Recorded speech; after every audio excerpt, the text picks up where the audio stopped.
Kushtia battalion ৪৭ বিজিবির দায়িত্বপূর্ণ চরচিলমারি BOP এলাকার সীমান্তে অভিযান চালিয়ে বিদেশি অস্ত্র ও গোলাবারুদ উদ্ধার করেছে বিজিবি।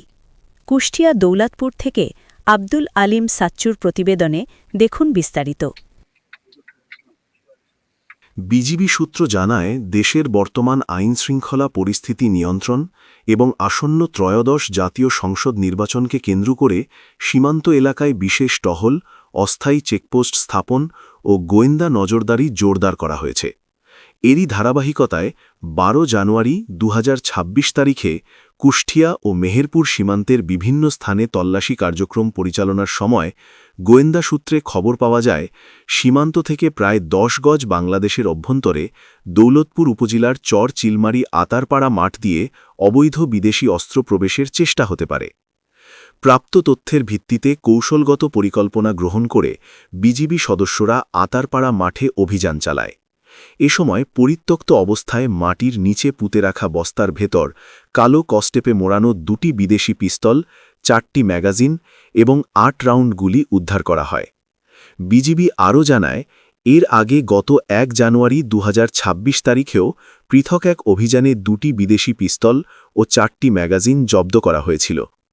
উদ্ধারকৃত অস্ত্র, ম্যাগাজিন ও গুলি মালিকবিহীন হওয়ায় আইনানুগ ব্যবস্থা গ্রহণের জন্য দৌলতপুর থানায় জমা দেওয়ার প্রক্রিয়া চলমান রয়েছে।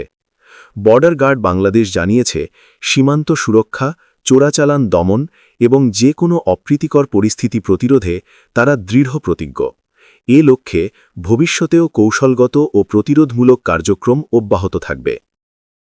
পরিস্থিতিতে আইনশৃঙ্খলার পরিস্থিতি নিয়ন্ত্রণ এবং আসন্ন জাতীয় সংসদ নির্বাচন উপলক্ষে যে কোনো প্রকার উদ্ভূত পরিস্থিতি মোকাবেলায় ৪৭ বর্ডার গার্ড ব্যাটালিয়ন কুষ্টিয়া কর্তৃক সীমান্তের দায়িত্বপূর্ণ এলাকায় বিশেষ টহল, অতিরিক্ত চেকপোস্ট স্থাপন এবং গোয়েন্দা নজরদারি বৃদ্ধি করা হয়েছে।